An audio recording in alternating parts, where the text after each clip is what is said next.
Bonjour à tous, bienvenue sur lepetitentrepreneur.com. Vous connaissez le principe maintenant, vous partagez, vous likez les vidéos, vous me posez des questions, nous échangeons ensemble et puis surtout on essaie de trouver des solutions pour faire en sorte que dans les entreprises, il y ait des petits trucs et astuces qui nous permettent de gagner pas plus d'argent mais un peu plus de temps, un peu plus de compétitivité et d'essayer de trouver des solutions.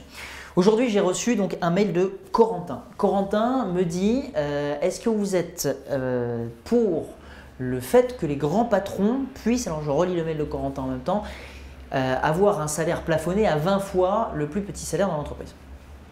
Alors, j'ai déjà envie de dire, c'est très français de critiquer les salaires. Qu'est-ce qui peut justifier le salaire de quelqu'un? Je sais pas, aujourd'hui ça choque personne que Bill Gates gagne des millions, mais ça ne choque personne que Bill Gates gagne des millions parce qu'il est patron de son entreprise. Si tu réfléchis par là, le salaire du président de la République, il est aussi léger par rapport au poids de la responsabilité qu'il a. Moi, ce qui me choque, ce sont surtout les salaires des dirigeants, parce qu'il y a une différence pour moi entre un patron et un dirigeant d'entreprise.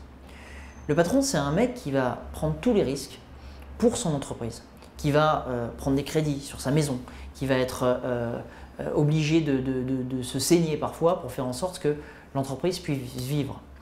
Le dirigeant d'une entreprise, d'une grande entreprise, c'est quelqu'un qui est nommé par un conseil d'administration et qui prend des risques beaucoup moins importants en réalité sur le fait, mais ce qui n'enlève rien au fait que ce dirigeant d'entreprise aujourd'hui, ça soit quelqu'un qui fasse vivre des milliers de personnes.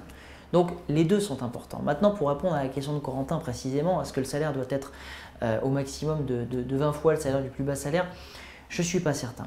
Je pense par contre que quand quelqu'un s'en va, un patron d'entreprise, par exemple comme moi, si demain mon entreprise coule, j'ai plus rien. Je ne peux plus toucher le chômage. Je ne peux plus rien faire. Les grands patrons, eux, ils ont la chance d'avoir des golden parachutes. Ils ont la chance d'avoir des indemnités différentes. Et ça fait toute la différence entre les gens qui râlent, qui sont les patrons de PME, et les grands patrons. Mais il n'en demeure pas moins que ces gens qui sont patrons d'une grande entreprise, ils sont tout aussi respectables parce qu'ils font travailler des milliers de gens. Le problème, c'est, je pense qu'on pourrait, si l'entreprise fait des vraies performances, augmenter les salaires véritablement de ceux qui ont des salaires moins importants, donner des primes plus importantes et peut-être un petit peu moins aux actionnaires. Je pense que ça ne serait pas trop gênant. Parce que dans une entreprise, pour moi, il faut que tout le monde gagne. Et en réalité, je pense que la vraie problématique aujourd'hui que Corentin a se poser, c'est de savoir est-ce que vraiment dans chaque entreprise, tout le monde gagne. Voilà. Donc j'espère qu'on a un petit peu répondu à la question. Vous n'hésitez pas, on partage, on échange ensemble. Si vous êtes d'accord, tant mieux. Si vous n'êtes pas d'accord, faites-le savoir justement. Envoyez-moi vos commentaires et puis on échangera et puis on surenchérira sur cette vidéo. Voilà, lepetitentrepreneur.com, vous connaissez le site internet maintenant, c'est à vous de jouer.